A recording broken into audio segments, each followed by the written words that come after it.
Welcome back, everyone, to the latest episode of the CyberSec Sessions. I'm joined here today by Don Gibson, CISO of Kinley. Thank you very much, Don, for joining me. Thanks for inviting me.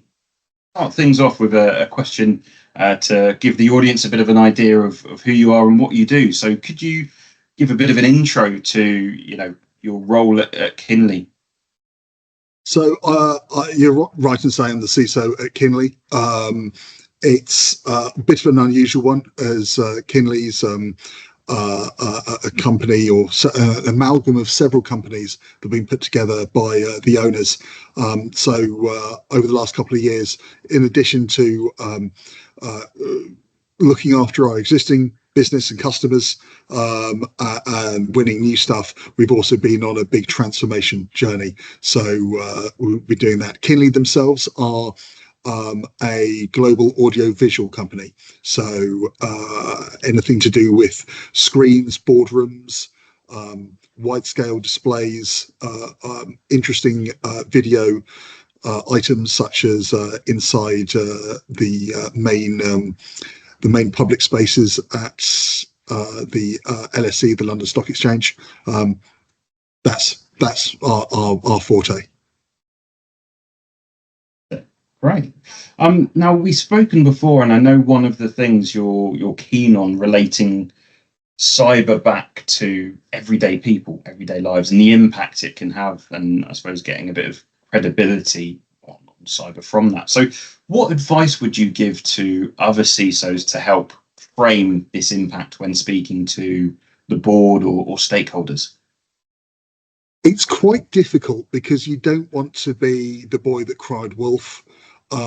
You don't want to sit there being all whiny or etc. It needs to be delivered in a believable format, as well as backed up with either data or something that you can show and prove. For example, at a previous stop, I was reporting that the team was really struggling, that I was really struggling, and yet our numbers just outranked everyone else across the technology department. And that was due to the amazing team that I'd helped build, and management were just sitting there going, what's he talking about? The numbers are just out, but what's going on? And then fell over in kind of shocked Pikachu face fashion when the team started going down with burnout, myself included. So it's a case of how to frame it properly, and how to ensure that, try to make sure that people don't get to that level. So for example, if you are talking to the business and the business is either dragging their feet or like something like that, make sure that you have the ability to operate outside of your normal sphere of influence. For example, if you see that someone is struggling and the like, can you get a couple of days off for them that doesn't impact their normal leave, that they can just go away and just recharge and just don't have to worry, don't have to think, and just kind of put breaks in like that. That it's not going to impact the business, it's not going to impact you, but it's really going to impact them, and therefore improve your team. So little things like that you'd be able to throw in there or use as a fire break rather than a reward, then I'd say that sort of thing would be a good idea. In the same breath, making friends with your HR, your people team, making friends with the mental health first aiders that your company probably have around, making sure that you've got open access to either counsellors or things like that a lot of companies have as part of their medical care, and just making sure your team are aware of that also gives them a little bit extra chance to survive, basically. Yeah, absolutely. Great points there. And you mentioned burnout, which, speaking to yourself and others in the space, is quite prevalent at the moment. So what sort of, even more advice that you can give to teams to manage that and maybe, a little bit deeper on that side? Yeah, no problem. I mean, if we go kind of slightly high level and the other side of the pond, it's they say it takes about 2 years for a CISO in America to burn out. Why? Why is that level? What it boils down to is there are a couple of things that are happening there. The CISO traditionally is a protector.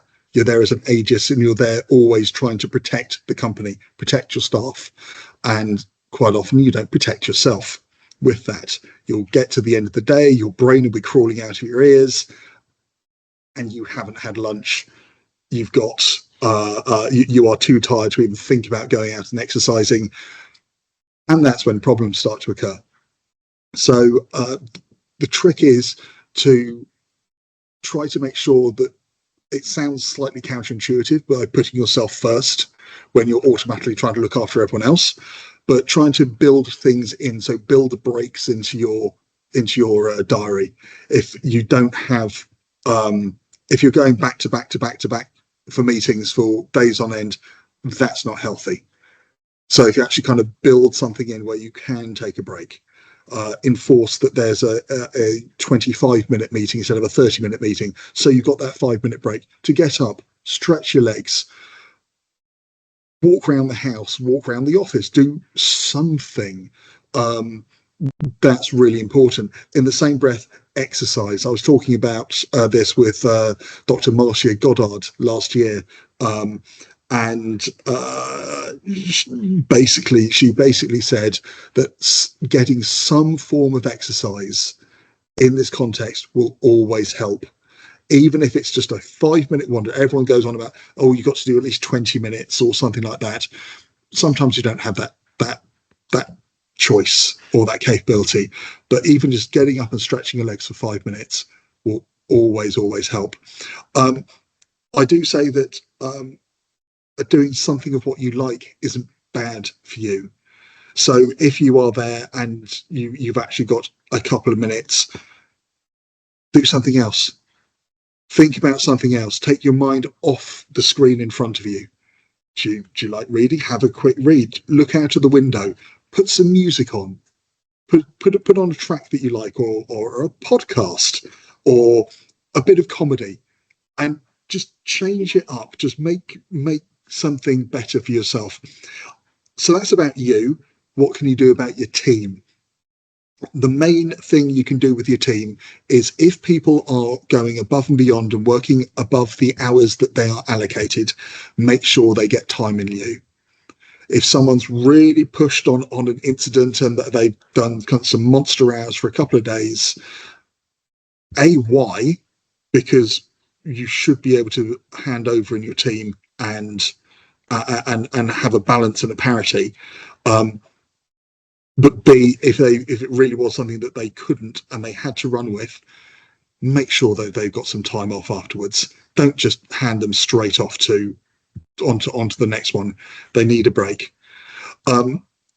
With that, going back on the team side, a lot of CISOs will burn out because they feel that they can't let go.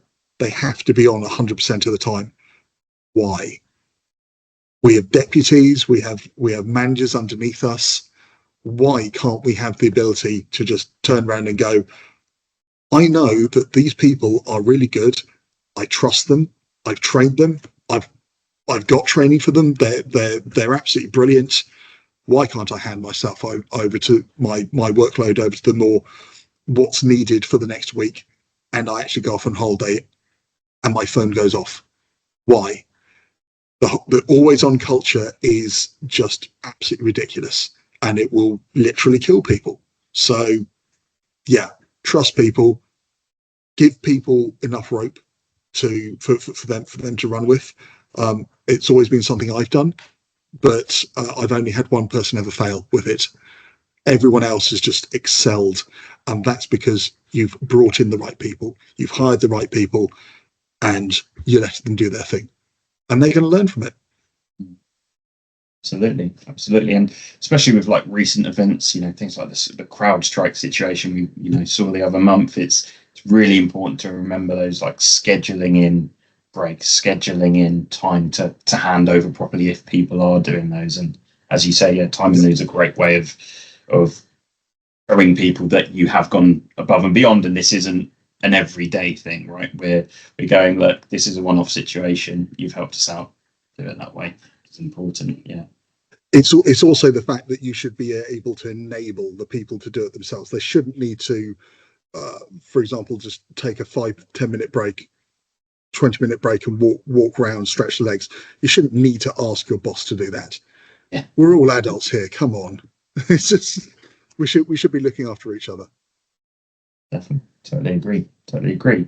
Fantastic. So moving on then, what do you think the question I ask everyone, what do you think the biggest threat in cybersecurity is at the moment? It'll be easy to say people. It just covers everything. The biggest threat to cybersecurity at the moment. I was concerned about the overspill of the conflicts that are going on around the world, the wars going on around the world. We saw what happened with the Russians and certain tools that they were using against the Ukraine a few years ago. We all saw or felt the outcome of things like that.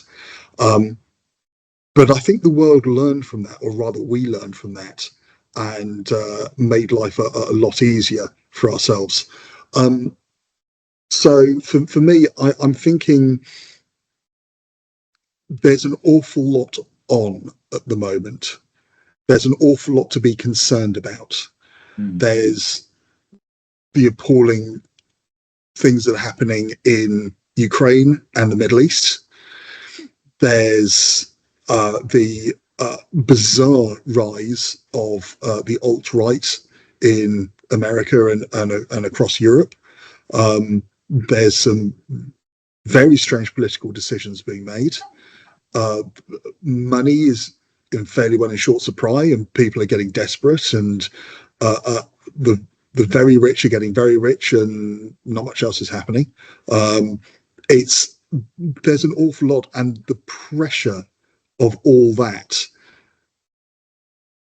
can lead to some either mistakes or people not being able to process everything, or just making poor personal decisions, or anything else like that. So I'm going to go with a slightly more open response of the world's geopolitical and economic status right now is causing a lot of threats inside cybersecurity from mainly from a personal, as in people are being impacted by it, rather than we're expecting the next wiper worm to spread and just destroy everything. Yeah, no, that makes sense, and the effect on people affects both sides, the good guys and the bad guys, so to speak, right? It's going back to that burnout and the worries on those sides, but also the people that may make bad decisions becoming bad guys, as it were, for that with financial hardships and things. Definitely an interesting perspective on that. I agree. Well, insider threat is always there. Yeah. If you're feeling particularly narked at your company, and someone turns around and says, I'll give you £10,000 to put this on your machine in the network. Exactly that. And for any listeners that are listening to this episode that haven't seen the one, I did one a few weeks ago with Edward Snowden's former boss about the insider threat there. Obviously not financially motivated, but the effect of insider threats is probably even more prevalent now to look at than ever before. Yeah, definitely. Great. And then the last one to wrap things up, what can you recommend to teams that are looking to attract and retain cyber talent in this market with everything going on in it?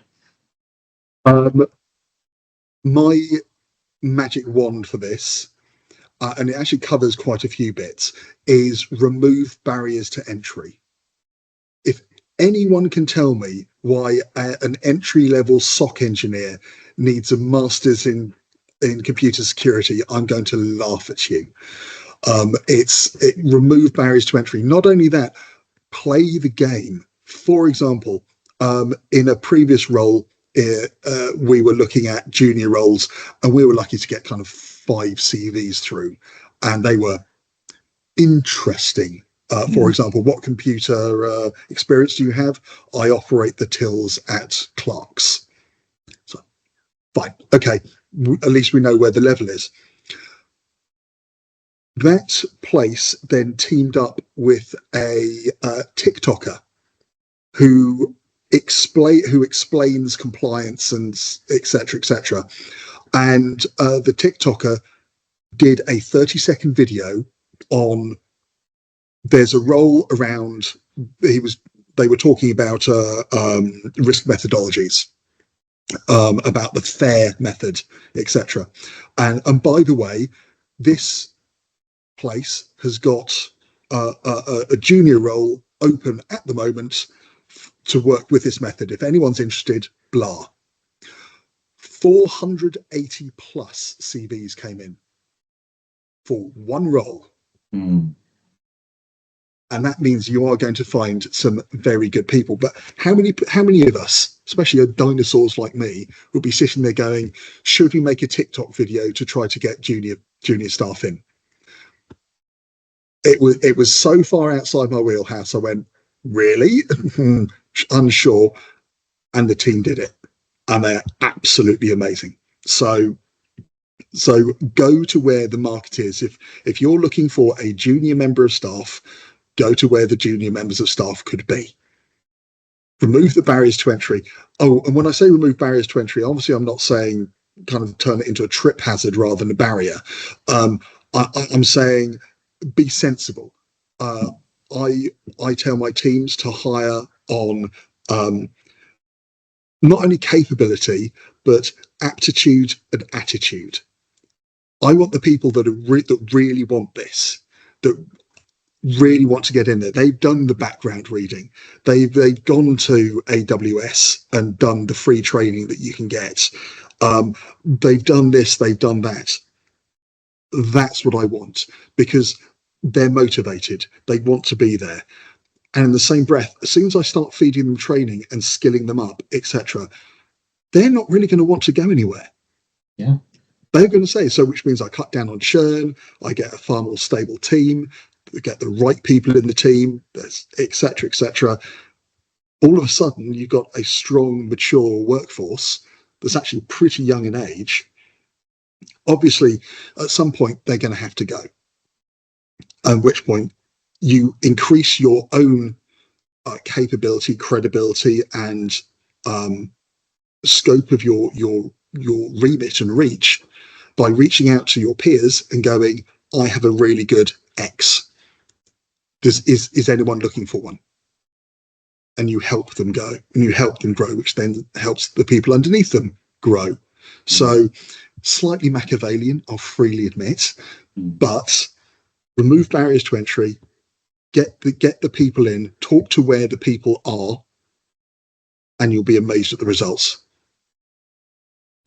Yeah, absolutely. I can't agree more. It's actually the first time that I've heard of that point of going to where the people are, especially looking at the junior side. Like where are they going to be looking for jobs? Where are they going to be getting their information from and targeting them there? It's a really interesting point.